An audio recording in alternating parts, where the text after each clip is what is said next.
Supreme court में सिब्बल की दलीलों से ही ममता बनर्जी के झूठ की पोल खुल गई। सुप्रीम कोर्ट के फैसले को बीजेपी नेता गौरव भाटिया ने बताया ममता के मुंह पर करारा तमाचा। ये कानूनी जोर का तमाचा है उस मुख्यमंत्री को जो समझती है वो संविधान से ऊपर है, सर्वोच्च न्यायालय ने। गौरव भाटिया बोले ईडी सीबीआई को क्या टीएमसी के गुंडे रोकेंगे? क्या ईडी सीबीआई सेंट्रल एजेंसीज जो हैं इनको पार्टी के गुंडे आके टीएमसी के रोकेंगे?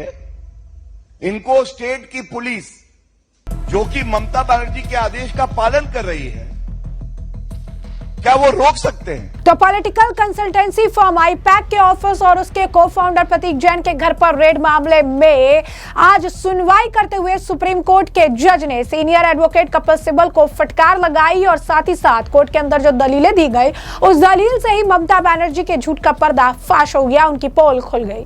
कपिल सिब्बल पश्चिम बंगाल की सीएम ममता बनर्जी का पक्ष रखने के लिए कोर्ट में पेश हुए। कोर्ट ने उनसे कहा कि वह जज के मुंह में शब्द न डाले, उन्हें ना बताए कि उन्हें क्या मानना है और क्या नहीं। इस मामले की सुनवाई सुप्रीम कोर्ट में हुई, जहां ईडी की ओर से सॉलिसिटर जनरल तुषार मेहता ने पक्ष रखा, जबकि पश्चिम बंगाल सरकार ममता बनर्जी की तरफ से वरिष्ठ अधिवक्ता कपिल सिब्बल पेश हुए। सुनवाई के दौरान कपिल सिब्बल ने ईडी के उन आरोपों को गलत बता दिया जहां दावा हुआ कि मुख्यमंत्री ममता बनर्जी कोई जरूरी दस्तावेज अपने साथ लेकर गई थी। उन्होंने कहा कि आरोप पूरी तरह से गलत है। सिब्बल ने दलील दी कि ईडी के अपने ही पंचनामा से स्पष्ट होता है कि रेड वाले दिन दोपहर 12:05 तक ईडी के कुछ भी जब्त नहीं किया था। मुख्यमंत्री कोई भी फाइल या दस्तावेज अपने साथ नहीं ले गई थी। कपिल सिब्बल ने बताया कि प्रतीक जैन का जो लैपटॉप था उसमें चुनाव से जुड़ी जानकारियां थी, ऐसे में केवल वही लैपटॉप और उसका निजी आईफोन साथ ले जाया गया, किसी तरह की जबरदस्ती या अवरोध उत्पन्न नहीं किया गया। उन्होंने यह भी कहा कि पंचनामे पर खुद ईडी अधिकारियों के हस्ताक्षर मौजूद है। जो याचिका सुप्रीम कोर्ट में दायर की गई वो पंचनामा से बिल्कुल अलग कहानी पेश करती है। तो इसी के साथ साथ ये दलील भी दी गई सुप्रीम कोर्ट में, यह कहा गया कि ममता बनर्जी सीएम के तौर पर नहीं बल्कि पार्टी अध्यक्ष के तौर पर गई थी। दूसरी तरफ यह भी कहा गया कि डीजीपी साथ इसलिए गए थे क्योंकि Z+ सिक्योरिटी मिली है ममता बनर्जी को। अब इस मामले को लेकर सवाल उठने लगे हैं क्योंकि कहा जा रहा है कि जो दलीलें दी गई है ये दलीलें ही ममता बनर्जी की पोल खोलती नजर आ रही है। इसे लेकर पत्रकार सुशांत सिन्हा ने भी प्रतिक्रिया दी और उन्होंने भी बोला कि Z+ सिक्योरिटी में डीजीपी को साथ घूमना होता है, ये किस वक्त और कब नियम जो है कब आया है। इस देश में जिसको Z+ सिक्योरिटी मिली है उसके साथ वहां के डीजीपी साहब घूमते रहते हैं क्या? ममता बनर्जी के साथ सिक्योरिटी में उस दिन के बाद कितनी बार राज्य के डीजीपी देखे गए हैं? बंगाल सरकार जितना खुद को डिफेंड कर रही थी कोर्ट में उतना एक्सपोज हो रही थी। सुप्रीम कोर्ट की शुरुआती टिप्पणियों से तो लगता है कि ममता बनर्जी का संकट अब बढ़ने वाला है। दूसरी तरफ आपको बता दें कि ममता बनर्जी को लेकर सुप्रीम कोर्ट में जो आदेश है उसके बाद इस मामले पर प्रतिक्रिया देते हुए जो है बीजेपी के प्रवक्ता गौरव भाटिया ने बाकायदा एक प्रेस कॉन्फ्रेंस की और यहाँ पर उन्होंने ममता बनर्जी पर जमकर निशाना साधा और कहा कि ममता बनर्जी अराजकता की मूर्ति और जंगलराज का प्रतीक है। बीजेपी नेता ने कहा कि ममता बनर्जी को अपने पद पर आने का कोई अधिकार नहीं, उन्हें सुप्रीम कोर्ट से झटका लगा है। जंगलराज ममता राज जैसा होता है। ईडी सीबीआई जैसे सेंट्रल एजेंसी को क्या टीएमसी के गुंडे आकर रोकेंगे? ममता सरकार को यह कानून का जोरदार तमाचा है। क्या कुछ कहा उन्होंने और सुनिए। पश्चिम बंगाल में चल रही है एक तरफ भारतीय जनता पार्टी, पश्चिम बंगाल की जनता संविधान में आस्था रखने वाली, जो लोग लूट खसोट करते हैं उनको जेल की सलाखों के पीछे डालेंगे, इसके लिए प्रतिबद्ध। दूसरी तरफ अराजकता की मूर्ति, जंगल राज का प्रतीक। कौन? अराजकता की मूर्ति, जंगल राज का प्रतीक ममता बनर्जी। और बड़े दुख से कहना पड़ता है ये वो व्यक्ति है जो संविधान की शपथ लेता है, जो मुख्यमंत्री है पश्चिम बंगाल का, जो गृह मंत्री भी है। और आज ये प्रेस वार्ता हम क्या कहते हैं, ममता बनर्जी क्या आरोप लगाती है इस पे नहीं है। ये प्रेस वार्ता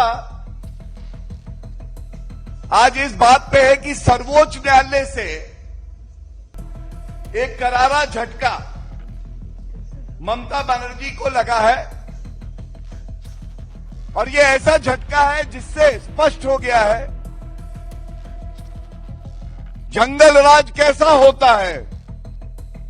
जंगल राज बिल्कुल ममता राज जैसा होता है। जैसे कि आपने उनका बयान सुना, उन्होंने आगे कहा कि कोर्ट ने ईडी अधिकारियों के खिलाफ दर्ज एफआईआर पर रोक लगा दी है। बंगाल में ममता बनर्जी का नाटक फेल हो गया है।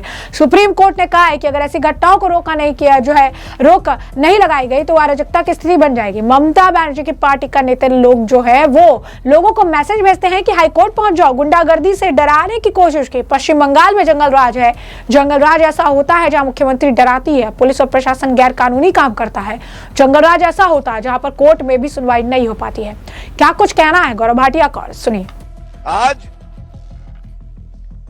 जो सबसे बड़ी बात है, दूध का दूध और पानी का पानी हो गया है। हम सब ने देखा किस तरह से एक मुख्यमंत्री जिसका दायित्व है, अगर संविधान पढ़े Mamata Banerjee, the state government is to aid and assist the investigating agencies of the centre. Aid and assist, उनके हाथ मजबूत करने थे ममता बनर्जी को। लेकिन ममता बनर्जी शुरुआत करते हैं इस तस्वीर से। ये तस्वीर देखिए, ऐसे जकड़ लिया फाइलों को, ऐसे चुरा के भागी मोबाइल फोन को कि आज सर्वोच्च न्यायालय ने क्या कहा है मैं आपको बताता हूं। सर्वोच्च न्यायालय ने सबसे पहले जो ईडी अफसर हैं, जो कानून के हिसाब से अपना कार्य कर रहे हैं, उनके खिलाफ एफआईआर दर्ज कर दी थी ममता बनर्जी की सरकार ने। सब पहला बिंदु, ये कानूनी जोर का तमाचा है उस मुख्यमंत्री को जो समझती है वो संविधान से ऊपर है। सर्वोच्च न्यायालय ने, किसी और ने नहीं, सर्वोच्च न्यायालय ने उन सभी एफआईआर पे रोक लगा दी है। दूसरी बड़ी बात, जिस तरह से ईडी के अधिकारियों को जो उनका कानूनी कार्य है उस कार्य करने से रोकने के लिए वर्दी प्रदर्शन कर रही है। आप सोचिए, पश्चिम बंगाल की पुलिस डीजीपी, कमिश्नर, ये लोग प्रदर्शन करते हैं तो सर्वोच्च न्यायालय की तीखी टिप्पणी आई है और सर्वोच्च न्यायालय ने कहा है क्या प्रदर्शन अब हाईकोर्ट के अंदर होंगे? जंतर मंतर बना दोगे आप हाईकोर्ट को? और इसका जो संदर्भ है वो भी मैं आपके समक्ष रखूंगा। इस हियरिंग में ऑनरेबल सुप्रीम कोर्ट की बेंच, डिवीजन बेंच ने कहा, it is also directed that the FIRs registered against the ED officers shall remain stayed till the next date of hearing. FIR पे रोक। दूसरा, ये बहुत गंभीर मामला है। There are larger questions which emerge and if not answered shall lead to lawlessness. बड़े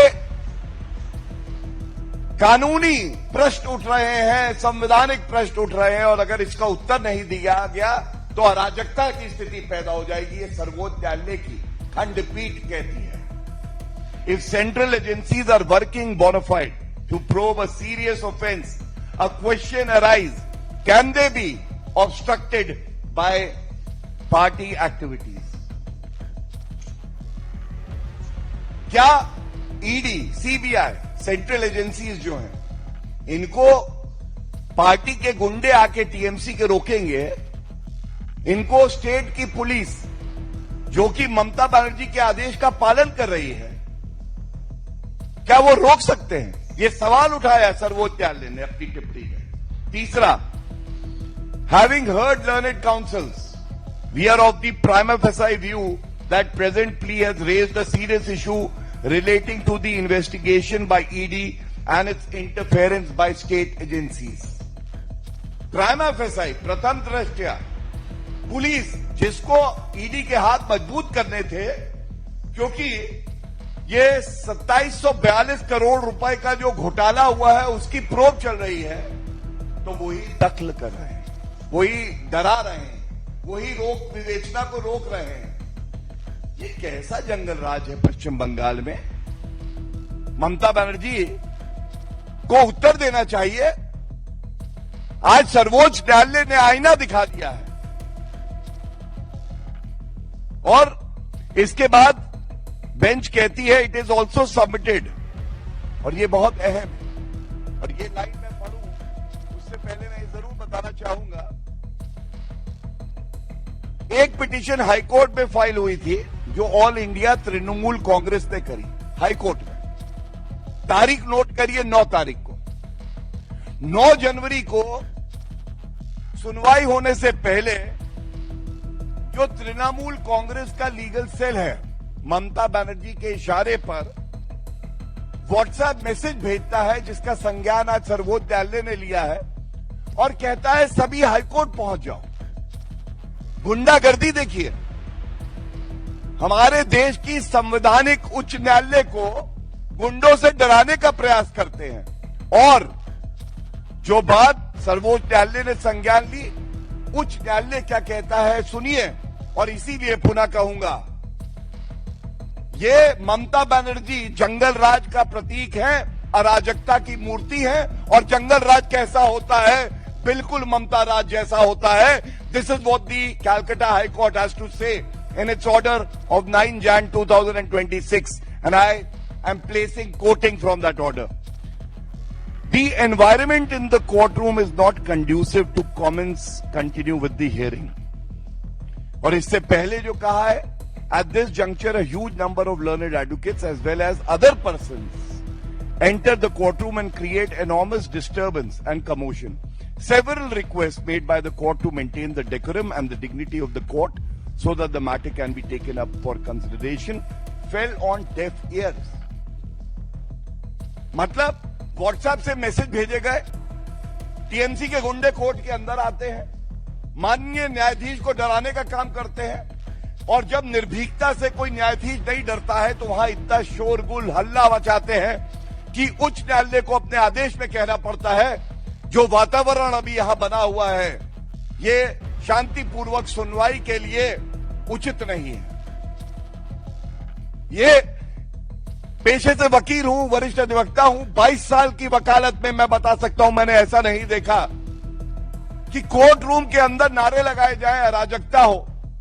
और ये सारा का सारा जो तार जुड़ता है ये केवल एक व्यक्ति से जुड़ता है जिसने कसम खाई संविधान की रक्षा करने की और आज तार तार कर रही है, अराजकता फैला रही है, और उस व्यक्ति का नाम है ममता बनर्जी।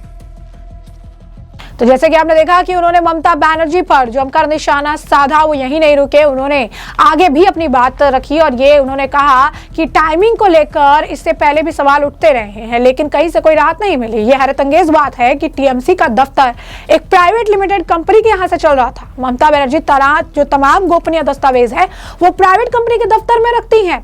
क्या कुछ और कह रहे हैं गौरव भाटिया, सुनिए। ये क्यों इतना गंभीर मामला है ये मैं जरूर बताना चाहूंगा। ये जो फाइल पकड़कर ममता बनर्जी खड़ी हैं, ये पूरा देश और पश्चिम बंगाल की जनता आज कह रही है तुम इतना जो छुपा रही हो ममता बनर्जी, तुम इतना जो छुपा रही हो, क्या डर है जिसे दबा रही हो? ये क्या डर है कि ये फाइल अगर ईडी के हाथ लग जाती तो आपको चिंता हो जाती? उस मोबाइल फोन को जिसको चुरा के भागी, ये सर्वोच्च न्यायालय की टिप्पणी है, उसमें ऐसा क्या था ममता बनर्जी कि अगर वो ईडी के सामने आता कौन से राज खुल जाते? क्यों इतना भयभीत हुई? और बड़ी जिम्मेदारी से मैं आपको बताता हूं कि जंगल राज कैसा होता है। जंगल राज ऐसा होता है जहां मुख्यमंत्री ईडी का साथ देने की बजाय दौड़ के जाती है, ईडी को धमकाती है, साक्ष्य मिटाने का प्रयास करती है, चोरी करती है साक्ष्यों की और धमकाती हुई बाहर निकलती है। जंगल राज ऐसा होता है। नंबर 1, जंगल राज ऐसा होता है जो वर्दी पश्चिम बंगाल की जनता के हित के लिए कार्य करना चाहती है, उसको ममता बनर्जी अपनी निजी संपत्ति समझ के धमकी देकर, दबाव बनाकर गैर कानूनी काम करवाती है, ईडी को धमकवाती है और प्रदर्शन करवाती है वर्दी से। जंगल राज ऐसा होता है, कलकत्ता हाईकोर्ट में सुनवाई नहीं हो पाती है, वो सुनवाई टाल दी जाती है 9 जनवरी को जैसे टाली गई। और जंगल राज ऐसा होता है, ईडी अफसरों पे एफआईआर हो जाती है।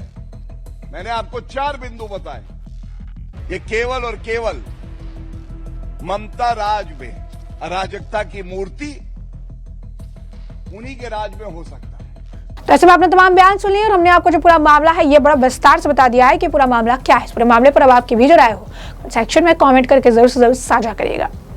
धन्यवाद।